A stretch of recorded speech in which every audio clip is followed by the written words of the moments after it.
God, if I was the Prime Minister of Pakistan, I would have immediately told them that, look, we will fight this war our own way. We don't want any interference. We don't want your money. We don't want your aid. Look, it doesn't mean cutting the relationship with the Americans. It means we will fight it our own way. Frankly, it does, because it takes two. And if you had your way, the Americans would cut their relationship with Pakistan. It's quite clear. And that would involve billions of dollars of aid at a time when Pakistan, goodness knows, has every reason to need that aid. Pakistan has lost $70 billion, the people of Pakistan, in this war. This was published by our own. This current government has published in the economic survey. Total aid is $220 billion.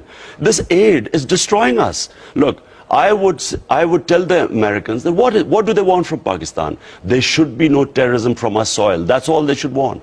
We'll do it our way. If I am perceived as a puppet of the Americans, it takes away my credibility and ability to fight terrorism.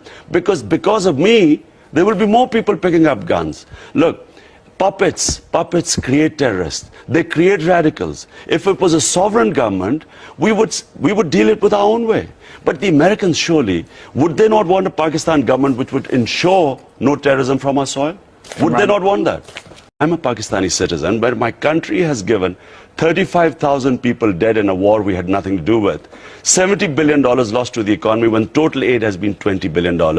How would I feel that my ally, who we are fighting for, does not trust us, instead comes and conduct the operation itself? How does it help? Should they not have told our government? If it's either it's an ally or it's not an ally. How does it help in terms of the future stability of Pakistan for you to tell the Americans that you want to see them completely out of your country in terms of intelligence cooperation, in terms of their anti-terror activities in Pakistan? You want to cut all ties, and you believe that will lead to greater stability, when the Americans are alleging right now that the ISI, the Pakistani intelligence agency, is actively helping the Haqqani network and other militants do their deeds inside Afghanistan? First of all, if this myth being spun that 4,000 or 5,000 Haqqani Taliban is the reason why the US is not succeeding in Afghanistan. 140,000 US soldiers in Afghanistan, greatest military machine in history, is not succeeding because of these 4,000 or 5,000 fighters that are supposed to be holed up in North Waziristan.